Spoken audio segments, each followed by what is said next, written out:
Hey everyone, Ian here with a quick note before the episode. We had some minor connectivity issues with Eco's stream while recording, so some of his audio got a little choppy. I managed to clean it up as much as possible, but there were a few instances that I had to leave in.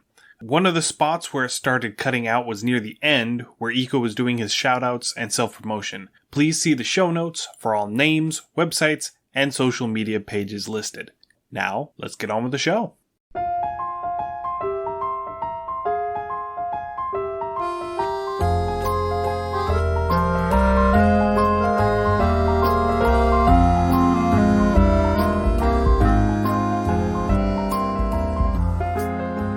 Hello and welcome to Undercommon Taste. This is a podcast where we create and discuss homebrew content for tabletop RPGs.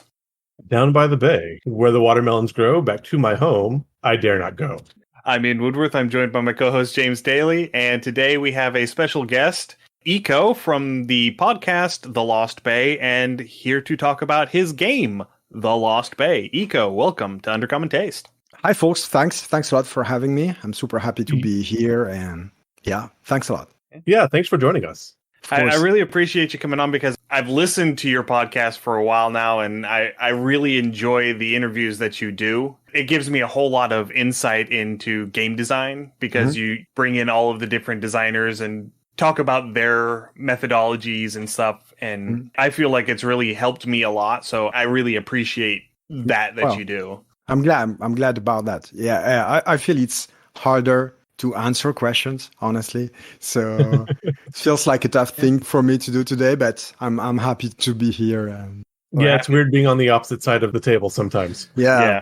So for our listeners who may not be familiar with you, can you give us a little bit of a general introduction, who you are, what you do? Oh, yeah, sure. So I go by the name of Eco. I'm an indie tabletop RPG designer and publisher. I run a small publishing house called The Lost Bay Studio, where I do publish my own zines, but mostly other people's zines and mostly bundles. I like to work with a team of designers, and together we've been publishing thematic bundles, a few of them, and we have a few more coming up. So, and also I am a podcaster, but to be honest, I haven't released many episodes in the last year, because it's been a bit complicated to find a balance between designing, publishing, and podcasting. So this is me, basically. That's a lot to do all at once. Absolutely. Yeah. Yeah, we're trying to find a little bit of that balance too. So, trying to expand a little bit beyond the podcast, and it's tough. Yeah. So coming through, you have this release of the game The Bay, and we got to take a sneak peek at it. And I have to say, this looks like so much fun. It's got kind of that horror vibe to it. So I think if you want something, especially because, Halloween and spooky season's coming up, I think this is going to be really something perfect for that. Yeah, thank you. So how would you describe The Lost Bay? What is it, and what were you trying to get out of it? Sure. So The Lost Bay is a horror game, as you mentioned, set in the 90s that never were. And the name of the game, The Lost Bay, is also the name of the setting in which you play. It's kind of a coastal suburb of a distant and mysterious city you don't know much about. And you play young adults that have been touched by a weird, which is an ancient supernatural force, and also a resource in the game. And that weird gives you extraordinary powers. And with those powers, you're going to confront and fight evil, cults, supernatural beings, cursed VHS tapes, or the horror, basically. So, yeah, a horror game set in imaginary 90s that never were. Why did you decide to center the game thematically around the 90s? I mean, what is it? A nostalgia thing? Is it trying to fill a niche that was just not being exploited? A little bit of both? Yeah, a bit of both, probably. Well, actually, I wasn't really aware that there was a niche to fill, and I'm happy if my game can help filling it. And I think that probably what the 90s, and especially the early 90s, feel to me is like, I see them as a transition moment from an old world to a newer one, or at least that's the experience I had growing up in a rural place in Mediterranean Europe. So a time where you've got modern things like technology, computers, game consoles, but those things coexist with remnants of something ancient and archaic. And that's one of the essential traits of both the setting and the game. You'll find in the setting, like, I would say the classical lore of the 90s, like strip malls, skaters, punk music, 8-bit computers, stuff like that, but also ancient and horrific, actually,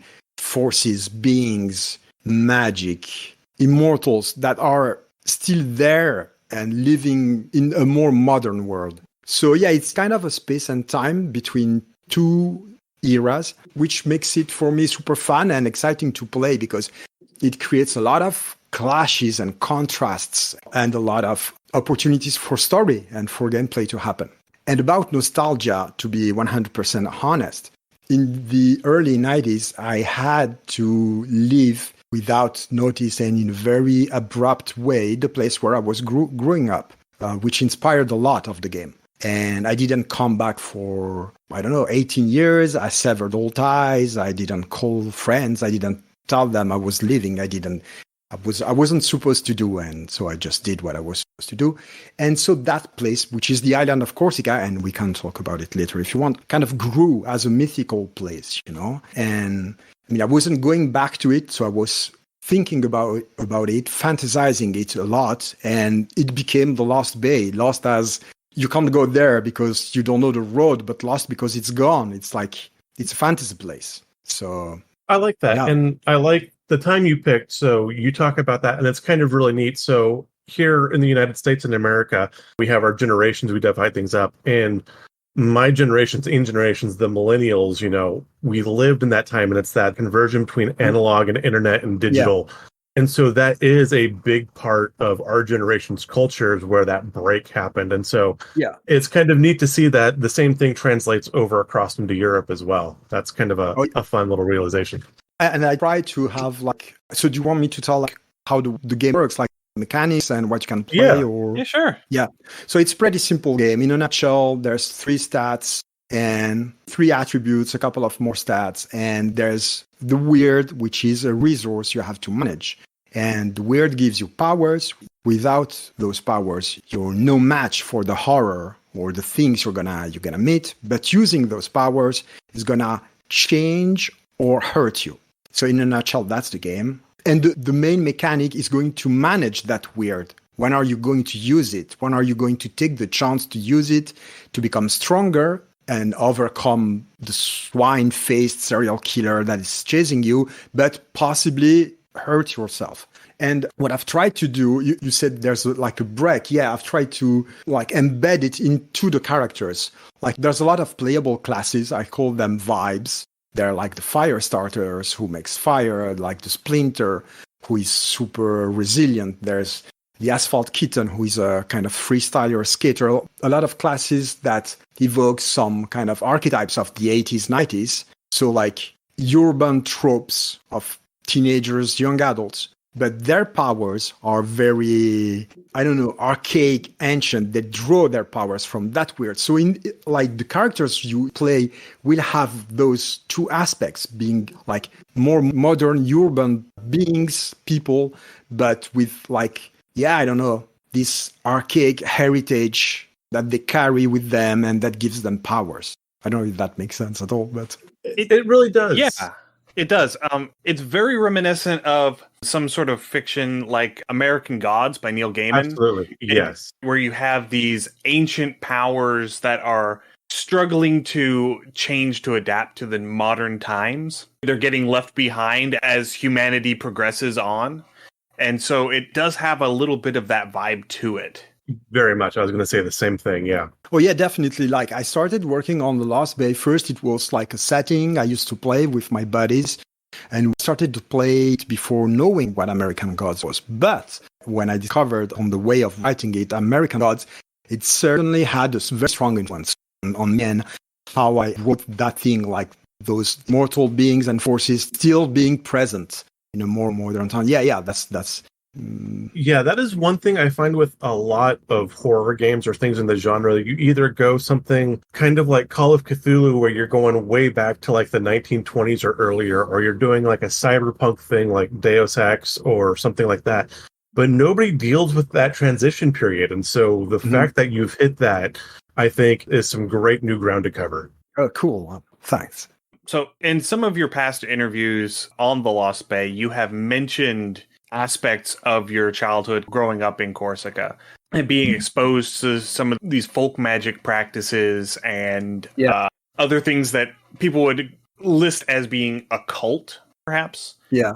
How do you feel that exposure, those influences, affected your work in creating The Lost Bay?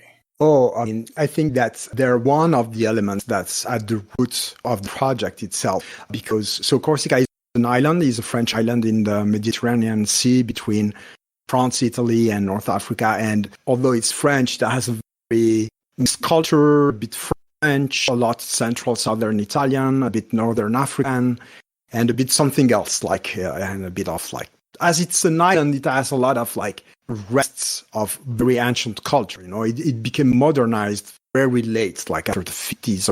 Still to this day, I think, and I haven't seen that anywhere else in Europe, the relationship with the occult, supernatural forces, is part of daily life. You would come back from work and say, oh, fuck, I had a very bad day. I hate that person. Let's curse them.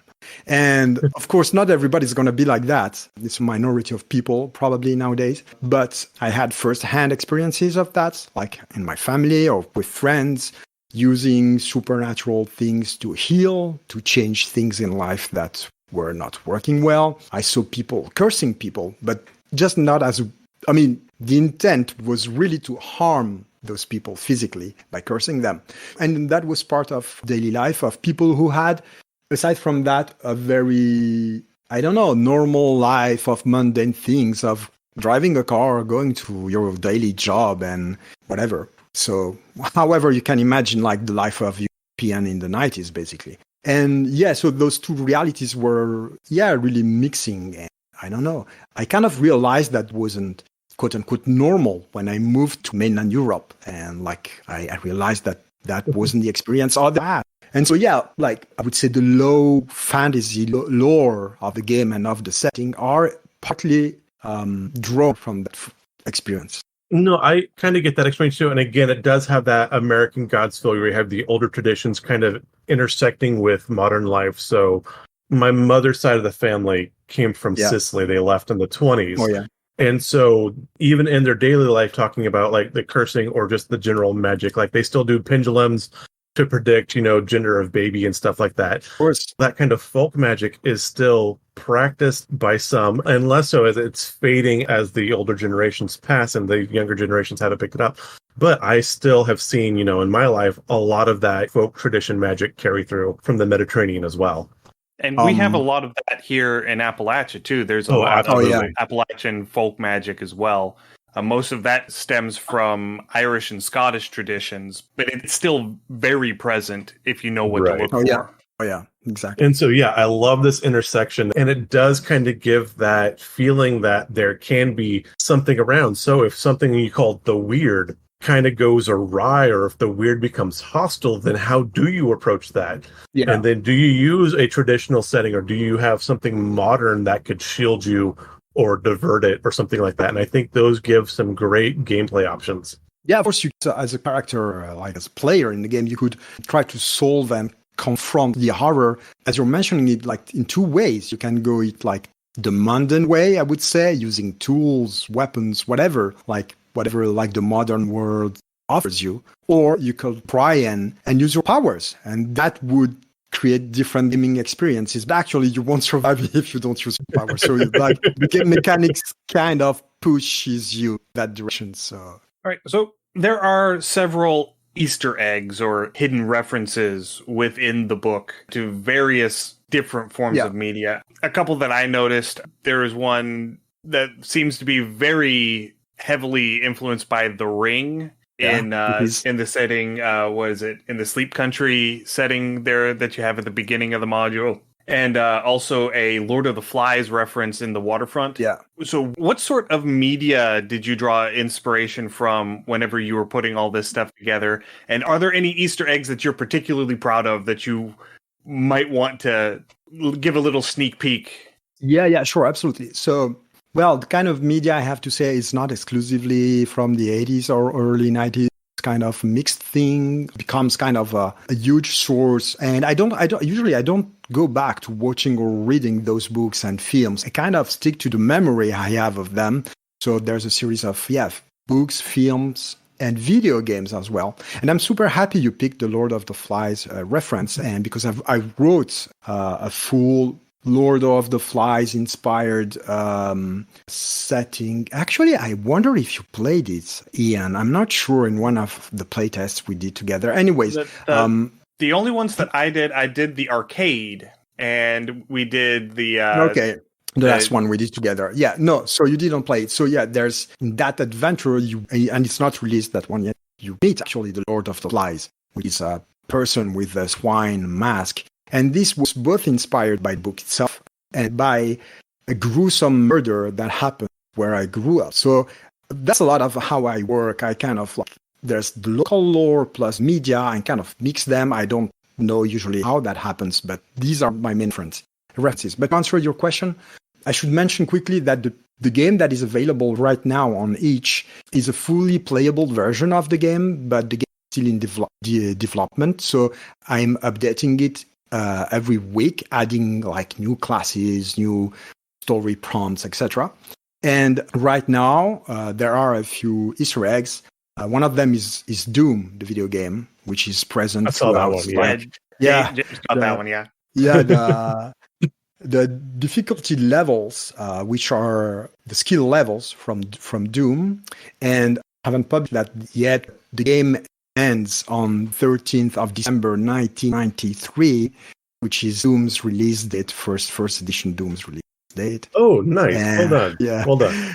And also I've been influenced a lot by indie video games from the years 2010, like things like The Binding of Isaac influenced a lot. I don't know if you're familiar with that game. Yeah, I've played that one. That influenced a lot the way items are present in the game as a way to build the setting and to give extra ability to the players. And there's a lot of items. There's tables of items, lots of items with they give you the different bonuses. This is 100% from Binding of Isaac, which is an extraordinary list of items. And they're the lore of the video game, basically. You just find an item that tells you something about the video game. So I tried to emulate that in the Lost Bay. And a lot of classical stuff like, I don't know, Carrie, the film, not the book, because I haven't read the book. A lot of Stephen King books I read when I was younger. And films, mostly films. I'm not sure if I'm answering your question. But no, you are perfect. That's okay. Exactly. And so those are some really good things to draw off of. And so for our listeners, when you're trying to get a feel of what this game is, those are some really good titles to rely on. Like, hey, this is what it is. So no, that is great. And I love that you've taken such a wide selection of things. And like I said, going through and reading them like, hey, no, I recognize that. And that's always fun. And you've put them together so they seem to mesh really well. And like I said, I love the worlds that you've built. I like even your intro scenarios for your game, and it's like, here is this, and it's just enough to spark the imagination, but not locking people into a certain thing, which I think was really well done as well. Thank you. And about influences, I would mention that at the end of the book, there's Appendix N, but the Lost Bay, it's a place in game you can visit. It's a store you can visit, like kind of supernatural store owned by an immortal, where you find those objects that are actually the influences for the book, for the game itself. So right now there are 6 of them, but with each update, I'm kind of extending the list. And if you find one of the items, it's kind of one of the sources of inspiration of the game, it gives you extra power. A ticket stub from Carrie, you're going to have extra bonus when you roll your dice. Okay. So, that's a big Easter egg. That's a mechanical Easter egg, basically. And I like that you've said that, for you, the Bay is somewhere, Mediterranean, because while I grew up in Central California, I hear the Bay and I immediately think of San Francisco, the San Francisco Bay. And then you talked about one of your scenarios is in Laguna, and just south of San Francisco, there's a famous race area called Laguna Seca. And that scenario, I immediately could transport right there. So it's kind of fun that this can work in different geographical settings as well. And it's kind of, wherever the bay is to you, that can be the bay. So, I mean, if we're on the East Coast, it could be the Chesapeake Bay or somewhere, further south or or Europe or wherever. So that's kind of really neat too. That was the aim. Like I said, you left the world very open. Yeah, I'm super glad that you felt it that way because, again, I started playing it as a setting in France. And when I played it the first time, I run probably 4 games with friends and that's at conventions. It was explicitly in Corsica. And everybody in France has an idea of Corsica, even if they haven't been there. I mean, it's French island, they have an idea of it. But as I stumbled across like the indie scene and tried to, adapt it for non-French, non-Italian people, non-European people, basically, it kind of naturally evolved. And I have to say, I've been very much influenced by, for example, the writing of ZXU, which is a Southeast Asian author, and the way they talk about how they write Southeast. Oh, that's super hard to say that in English. SEA, I'm going to say SEA inspired games. And yeah, that had a huge influence on me. Yeah, so I'm trying to keep it open. And so I'm super happy you're seeing it as California and could be anywhere else. I don't care. It's good.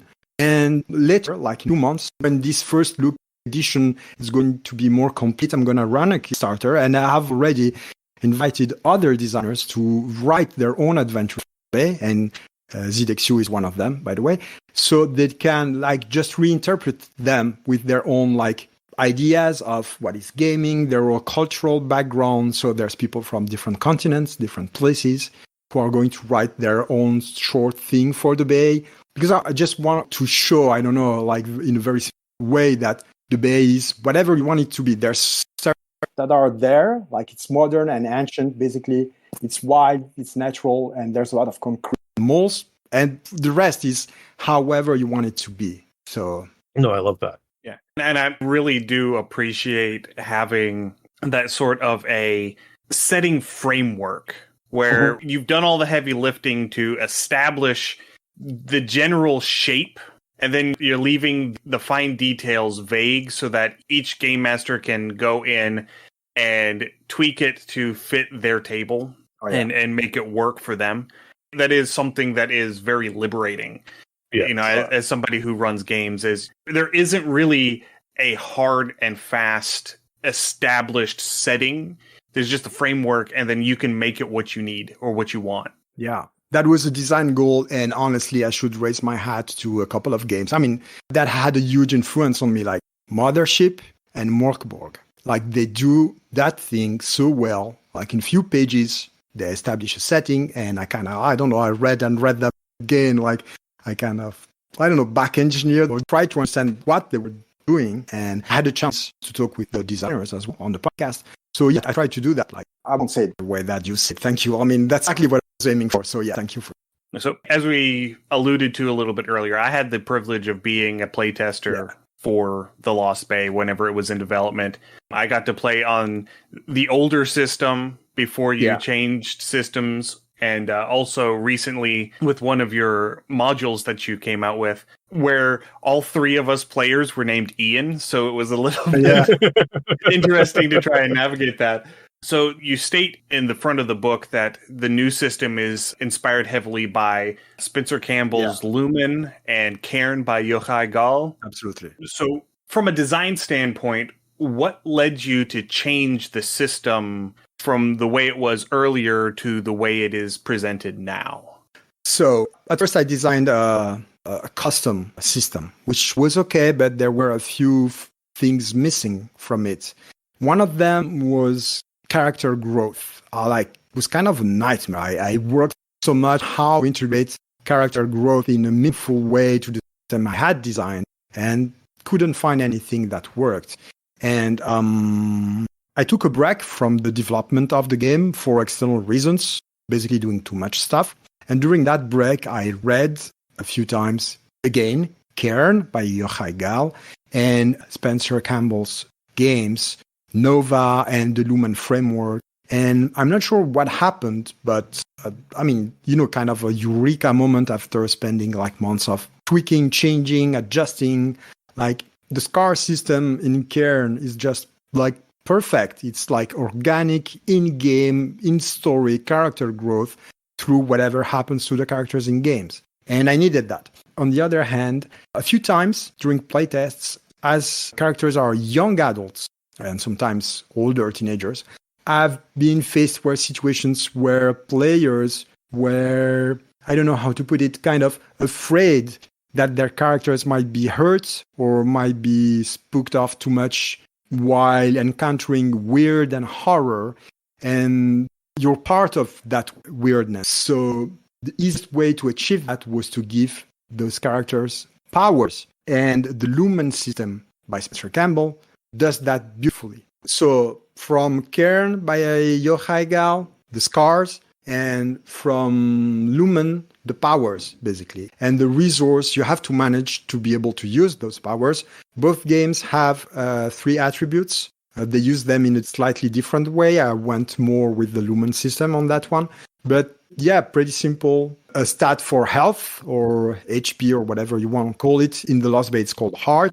A resource, weird, to manage to use powers. And the cool thing is that the classes, called vibes in the game, have each their own scars table. So they're going to be hurt in a different way. And scars are a way to kind of build the setting without having tons of pages of lore. I mean, if you play and something happens to you, it's going to happen in a peculiar way that is linked to who you are, what kind of vibe you play, and you're going to discover something about the setting as you grow, as you evolve, as you get a scar. But again, in a very open way. I mean, you're going to have to interpret it as a player or as a GM. But I very much enjoyed reading through the different vibes that you built. Those were a lot of fun to go over. Oh, yeah. Well, I have a bunch of them. I have like 16 ready. I'm still fine-tuning them. I'm going to add them one by one. Probably in the next update, there's going to be the vibes you can play once you're dead that are nice. unlocked after your death, which are nice.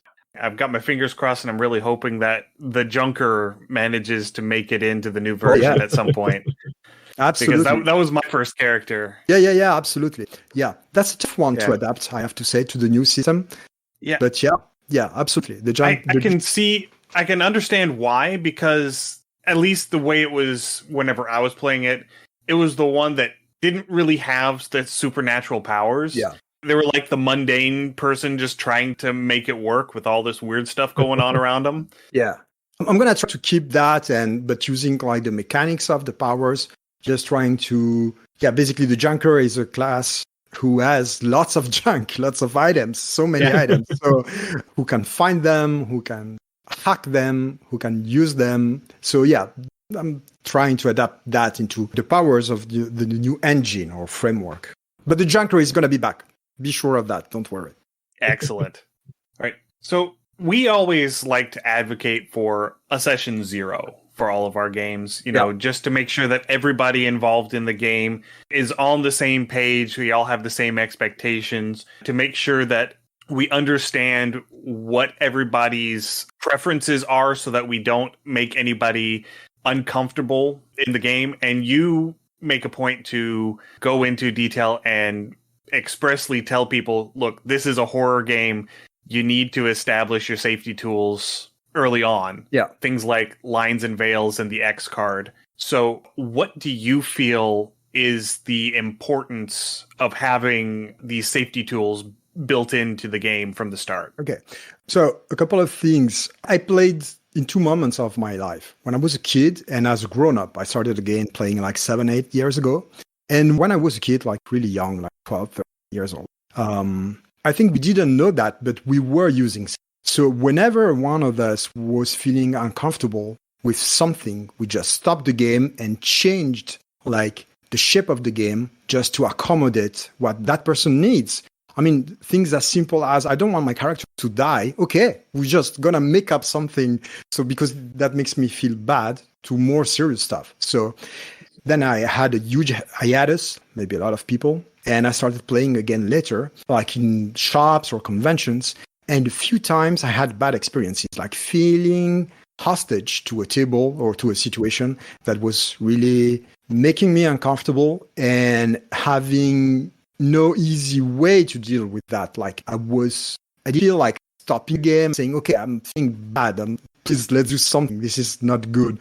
And this is something that I think should be avoided at most in human interaction, and especially in something that is called a game, like where you want it to be meaningful, but enjoyable and fun for everybody. And especially when we're playing horror, where there's going to be a lot of themes or things that might happen in game that could be painful emotionally for some people. So right now in that version of the game, the first look, there's a chapter like encouraging people to use safety tools. And I mentioned 3 of them without giving much detail about how to use them: veils, lines, and X cards. But I mean, these are just 3 safety tools. There's plenty of others. Just my way of encouraging people to do some research about them. And I think that just be willing to understand what our safety tools are for and trying to use them and bring them to the table. Just half of the work, even if those tools are not perfect, of course. And I found that absolutely extremely important that everybody feels safe and has a good time. Because otherwise, I mean, again, especially playing a horror game, you could have very different radical experiences. A lot of fun, or feeling really uncomfortable, and that's bad. So, yeah, I agree. All right. I think that's the end of my questions. James, have you got anything more to add? No, I think I got my questions answered too. So again, I really like how you formed this up. I really love the settings you developed. Thank you. That intermittent right between analog and modern technology. I think that is a great place to drop a lot of horror. That's where ghosts live, basically. Yeah. Those liminal spaces, yeah. Yeah. Yeah, we talked about that a little bit with Goblin Archives. We had him back in October talking about liminal horror. And yeah, that is an interesting sort of place to put horror in those transitions. Yeah, definitely. It's in similar interests with Goblin Archives. Who's a friend. Yeah, absolutely. All right. So in that case, one of the things we love to do with our guests at the end of the interview is a little activity we call the monster mashup, where we roll some dice on our random table and we create a monster on the fly. And I think personally for today, I think we should try and keep the theme of this one something that will fit in a Lost Bay setting.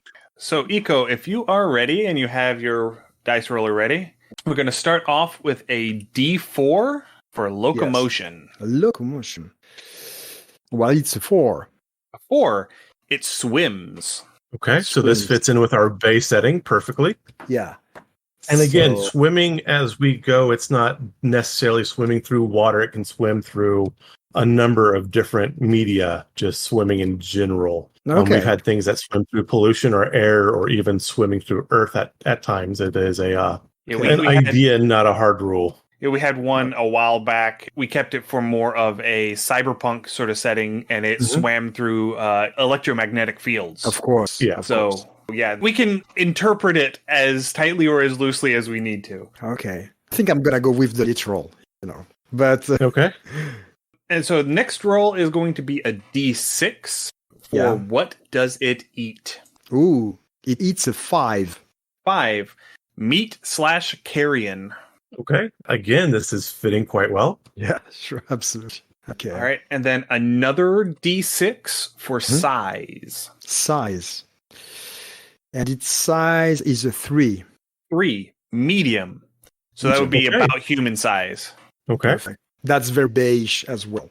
Yeah. No, I like that. Yeah. So, I mean, this could be something that's chilling in some tide pools, maybe something that comes up on land or just solely takes things on water, eating meat. So again, this is very likely predatory. So yeah. It could be a scavenger as well because it's meat or carrion. Carrion, yeah.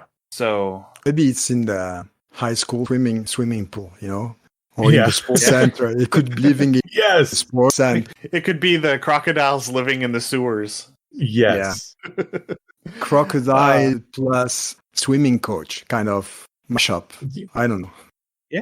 In Florida, there was a swimming coach that got in trouble because he'd have his swimmers go and then he would toss in a small alligator into the pool to, quote, motivate them to swim faster. Yeah. Yeah. That sounds like Florida, man. All right. Next up is a D8 for social organization. Okay. 7. 7. A herd. 26 to 100 individuals. Ooh. Okay. So I'm kind of thinking, and again, this kind of from my experience from Central California, but they have like the elephant seals that kind of all gather up. And what if these things became carnivorous? And so you have again, they can be larger, but I mean, they're about 6-7 feet long. They weigh several hundred pounds. I mean, they are carnivorous, James. They just eat fish, Yeah. not people. Granted, yeah. Granted. Okay, fair enough. Well, I'm thinking more, yeah. Okay, fine. But I mean, we could also carnivorous towards people, but yes. We could also have something like a school of fish sort of scenario. Yeah. You know, this could be just like 5-foot long piranhas or something along those lines. Okay. But yeah, we need to get a little bit more of an idea of what we're doing here. We still have a few rolls. Do we want to roll on the D10 native environment chart? Do you think that? No? We can, but I like keeping this on the bowl. I mean, the bay can be anywhere. So yeah, let's go ahead and roll this and we'll see where the bay is, perhaps. Okay. What kind of bay? So give us a D10, please. It's a 3. A 3. This is appropriate. Can you give me one more roll? It doesn't matter what, and let me know even or odd. Okay. Even. Even. Freshwater coastal. Okay. No, that works. So we're looking like something like a delta or something along those lines. Yeah. Yeah. It's the sinking marshes. There's those marshes. Yeah. Like melting with the sea, and they're a wicked place. Okay. So, yeah. And as you point out in your initial setting sort of thing, this is also turned into a bit of a dumping ground. So there are all of these things going into it that are just completely changing the wildlife that are living there. So yeah, that could be sort of a mutagen thing. What about crabs? What about crabs? You know? Yeah. Yeah. Yeah. Small or so you have a large crab that's social. Yeah. I could see that. And they're just going through and they're breaking down everything. I mean, if it's people, then they're eating them. They could also be breaking down like the waste in the barrel. So like they're trying to use that, maybe part of incorporating that into their shells like a hermit crab would. So, you know, they're sitting there breaking down metallic waste and trying to plate themselves with it. Absolutely. And they live in herds, crabs, you know. Yeah. Yeah. Yeah. Okay. So we could do crabs. We could do crayfish as well. That would also be a similar sort of thing. Absolutely. Yeah. All right. Next is a D12 for method of defense. Okay. We got a 3. A 3. It has a venomous bite. Perfect. Right. Which, again, plays into the whole toxic waste dump sort of thing. Yeah. So they're adapting to their environment, and so they've got all of this toxic junk just in their bodies, and they're able to incorporate it as a weapon, as a natural weapon. Of course. You can see that. Either like... Go ahead. Yeah, they don't have blood anymore. Like, you know, they just have junk juice in place of blood. You know, they're just like, they're becoming like weird chemical mutants. And yeah, they inject you whatever they have in their body. Maybe it's gonna either kill you or transform you as well. Yeah, transform you if it doesn't kill you. I can see that.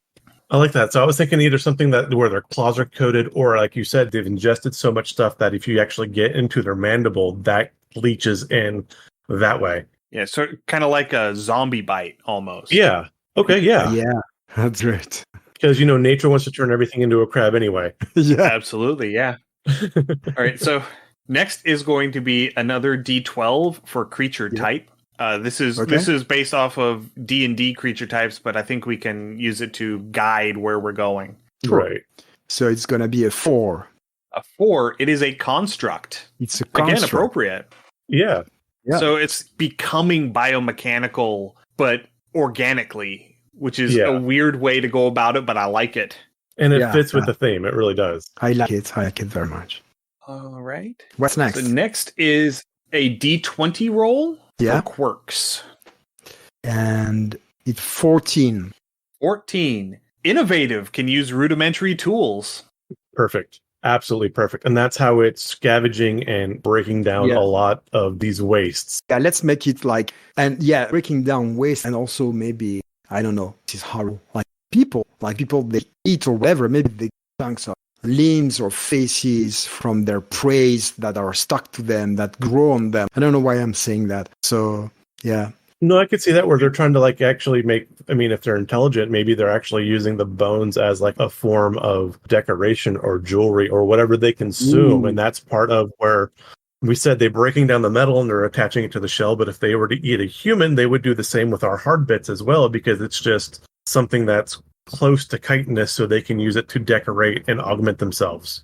Okay. And I see, because we have this whole construct thing where they are mutating as a response to their environment, and they're using these rudimentary tools to break down the things that they come across. If we're staying with our crayfish sort of monster, having like a claw that has turned into almost like a pair of scissors or a pair of bolt cutters or something like that. Yeah. Something very metallic and very sharp that is designed specifically to sever very hard materials. Absolutely. The other thing I'm thinking have you ever seen, they're in Siberia, but where the people had built like their huts out of the mammoth bones? Mm-hmm. Yeah. You could have that with these crabs or these crayfish where they kind of look like a bone golem if they've consumed enough people, where it's just this shambling mound of bones that they kind of clink along with them as well. I can imagine the sound they would make. Oh, yeah, that sound would be... Oh, yeah. Ooh. Yeah. Or we can, also borrow some inspiration from like the mantis shrimp, where they have that very strong, the hammer, and they can punch really fast. Yeah. Oh, yeah. And they use that concussive force to stun their prey. I love that. Yeah, that's, I do. If that becomes metallic, that's a sledgehammer. Yeah. That's deadly. Okay. Yeah, and that's something that they can also use as a way to break apart larger chunks into smaller chunks for easier consumption. Yeah. Absolutely. Oh, that's absolutely okay. terrifying. I tell you. That's terrifying. It is, but I love where it's going. And now we make it weird. Okay. So because it wasn't weird until now, right? It wasn't enough. Absolutely. Right. So can I get a D100 roll, please? Okay. That's a 30. 30. Its droppings are intensely addictive narcotics. Oh. That's cool. That kind of works with it, breaking down the waste products and stuff like that. Maybe it's because, you have like where people flush all the pharmaceuticals and stuff and it winds up in the water and the sewage system. So maybe their body is naturally like filtering that out and they're excreting what's left of those pharmaceuticals because their bodies can't use them. That's cool. So honestly, one of the things that we've had in our area, in our region for a long time is people cooking crystal meth. Where you and you're taking Sudafed, you're taking your ephedrine, and you're combining it with a whole cocktail of whatever dangerous chemicals that you want in order to get the drug, this very highly addictive drug. And then you end up finding all of these huge, very toxic dump sites, or they end up exploding their mobile home or whatever. I almost see this as being the inverse of that, where these things are consuming the chemicals and excreting something that functions like a crystal meth. Yeah. I could see that. And then, too, again... Oh, go ahead, please. No, if that was like for a Lost Bay game, I can imagine like all the story you can build around, like people hunting those things, and it's dangerous, and maybe the players are sent to hunt those things without really knowing what they're doing and where they're going, because there's somebody who's building this huge legal business and they need that resource, and so they're sending the players, and once they understand where they are, it's too late. There are gazillions of crab, and just so cool. Yeah, I like that too. And again, if these are naturally excreting this, then people are going to realize that, and so the people that can't afford it on the streets are going to try to get this, quote, quote, raw form. And so I'm kind of thinking, like, if you've played the early Fallout games, Fallout 1 and Fallout 2, where you had like the junkies on Jet and stuff like that, where they were a little more strung out and they were a little more desperate, so they tend to be more violent and they'd protect their territories. And so you have this kind of haggard group of people living nearby, even though it is very dangerous. And this would also build up that atmosphere where your party's going to come in, because those people, one, are not going to be in a stable state of mind necessarily.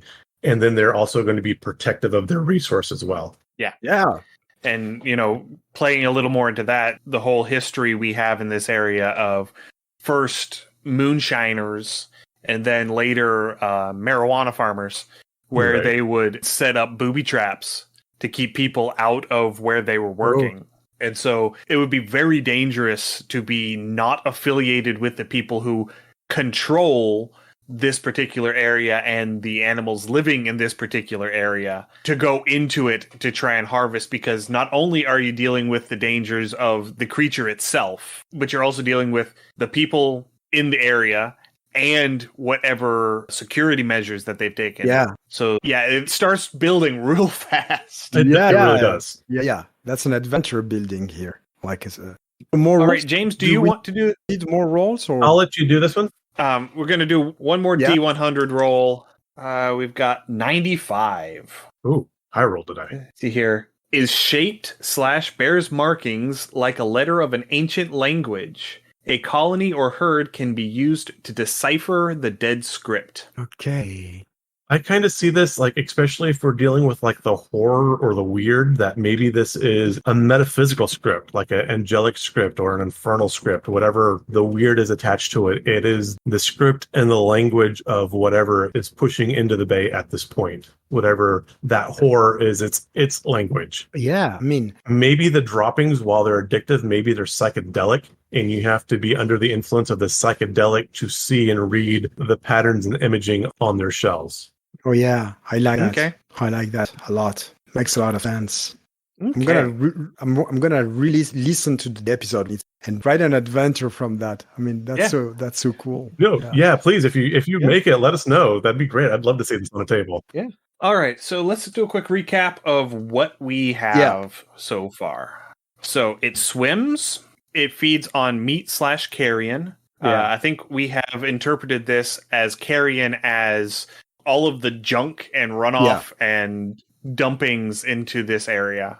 It is medium-sized, so roughly the size of a human. Yeah. They exist in herds of 26 to 100 individuals. Their native environment is freshwater coastal. They have a venomous bite. They are a construct creature type. They're innovative, so they're able to use rudimentary tools. Their droppings are addictive narcotics. And they are shaped or bear markings that are the letters of an ancient language. And if you have a whole group of them together, you can interpret that language. Yeah. If you survive. If you survive. That is a big if. That is a huge if. So now the hardest question of all. What are we going to name it? Oh, well, that's a hard one for me, you know. I mean, not being a native English speaker, I'm going to just make up some gibberish. So yeah, go ahead with the... So how are we going to name them? I mean, if you want to borrow from languages you know, that works just as well also. Oh, yeah. I'm trying to think of something that could be like, you know, the voice of the unknown or the word of the unknown, kind of like I said, where these can be interpreted or they're semi-psychedelic or addictive. I'm trying to go along those lines with something perhaps. Yeah, the words. That's the starting point. I like that. The words. They are the words themselves, like, you know. Or they're a messenger, perhaps. Maybe they're a herald of some sort. So my brain goes first to this narcotic because that seems to be the key impetus for people interacting with it. That's true. Okay. So I'm thinking something along the lines of like crackfish. So going off of like crayfish sort of thing, because, you know, it's that narcotic, you know. That's the intense crayfish. Or again, something like... I almost want to go something along the lines like a seer, because again, it would change your vision. Yeah. So like a bay seer or a delta seer or something along those lines, perhaps. Okay. Yeah, I like that seer thing. I don't know if that makes sense. They're angels somehow, you know? They're weird angels, but they're angels somehow. Yeah. They're biblical angels. They're eyes upon eyes. Eyes, you know, yeah. Wheels of eyes. Well, I mean, if you want to go full blasphemy, we could, you know, there's the Metatron, which is literally like the word of God, you know, and it was supposed to be the scribe of God that would write things down. We could call them like Metatron crab or something like that. Perfect. Or, you know, or just like the Metatrons. Yeah, like Metatron crab sounds just perfect. Listen, when you said they had markings and stuff, tying that to the Lost Bay, I'm writing a depth scroll in the marshes area. Okay. And spoiler, at the center of the marshes where you will end up or where you're trying to go, there's a pillar, an ancient pillar with markings, and they're the words of the faithless god, which is trying to rise and reconquer the bay. So yeah, I think these could be their... Words of the faceless. Oh yeah, but Metatron crab, I don't know. Words. Okay, you like Metatron crab? We can go with that, yeah. Oh yeah, absolutely. But that is like much into like whatever plot I'm trying to architect. I don't know. Plus Metatron sounds really, I don't know, ominous. I don't know, Metatrons. It does, yeah. It is a great sounding name. Yeah. But it also has that sort of early digital feeling to it too. It does. Yeah, You yeah, know, yeah. just Reminds me of the old 80s Transformers. yeah, Yeah. but not only that, but Tron. Yeah, yeah. The movie Oh, yeah. Tron. Oh, yeah. It's got Okay. so many levels where it can sort of meld in Mesh. and it feels right. Yeah, Okay, yeah. I Let's agree. rock with it then. All right. They- So I think we have a winner. I think we've figured that one out. Huzzah. All right. That's cool. Well, that was a whole lot of fun. Tron. Yeah, that was a fun one. That was fun. And so unexpected. Yeah. Yeah. These never go the direction we think they're going to go. They're like, of course. I think it's going to be, and it's over there. Yeah. Right. Yeah. Very rarely do we hit on something early on and it actually stays pretty much the same all the way through. But yeah, I like where this one ended up turning out. Yeah. Yes. Visually, I'm thinking if you've seen those huge coconut crabs, that's kind of what I'm getting visually. Okay. Yeah. Yeah. So another thing that we like to do with our guests whenever they come on is to have them give a shout out to someone else in the TTRPG sphere. It can be another creator, a podcaster, artist, whatever, as long as they're connected to TTRPGs. Who would you like to give a shout out to today? Okay, so I'd like to, well, first of all, there's a bunch of people I'd like to give a shout out to because I feel like that the scene is really like a huge network of people exchanging ideas, talents, working together, etc. But I like to give a shout out today specifically to 3 people. Is that too much? 3 of them? No, that's fine. No, go for it. 3 people, which are, I'm not sure if they are new voices in the scene, but they are to me. I'm gonna mispronounce the names. I'm sorry about that. But they're Justin Vandermeer, who has an excellent newsletter called Your RPG Confuses Me, where they do interviews to RPG designers about layout and how the layout has been built, how it does influence, the gaming experience. So the 3 shout-outs are going to be very much layout oriented, just realizing that there's Exeunt Press, who's an RPG designer and has a couple of newsletters, where they talk not only about mechanics, they kind of do a lot of, I like to think of them as, that's not a nice word, but I would use that in French or Italian, an autopsies of games, understanding how the mechanics work from a statistical point of view, and they share a lot of resources about design as well. And there's Clayton Nolesty, who has a blog about layout design and putting out a lot of resources, and those 3 persons are doing that, putting out a lot of resources for players, GMs, and designers and publishers to facilitate game design and layout tools. And that's so amazing. And actually, like the Lost Bay First Look, layout is built 100% using one of the templates Clayton Nolesty has made, which is called Classic Explorer, if I'm not wrong. And Clayton is putting out so many useful resources that speed up layout, but it's more than layout. I mean, layout in a way that impacts game design, at least for me. Justin Vandermeer, Exeunt Press, Clayton Nolesty. Excellent. Yeah. All right. And finally, we want to open the floor and let you plug your stuff. So where can we find you? Where can we find your work? Where can we go to throw money at you?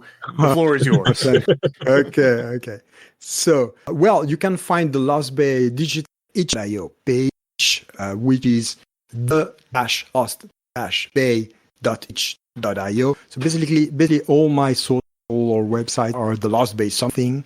So the Lost Bay game on itch.io, the-lost-bay.itch.io.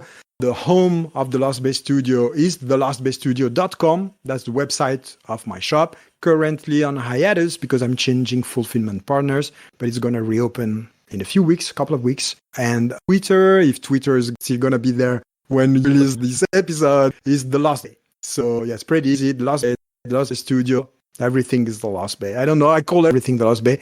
Haven't put much thought in it. It just came up. I don't know. So everything is The Lost Bay.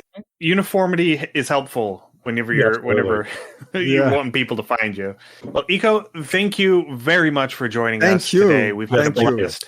I had a blast. It was super fun talking to you and interesting having a chance to reflect back on the game's design. So thank you so much for having me.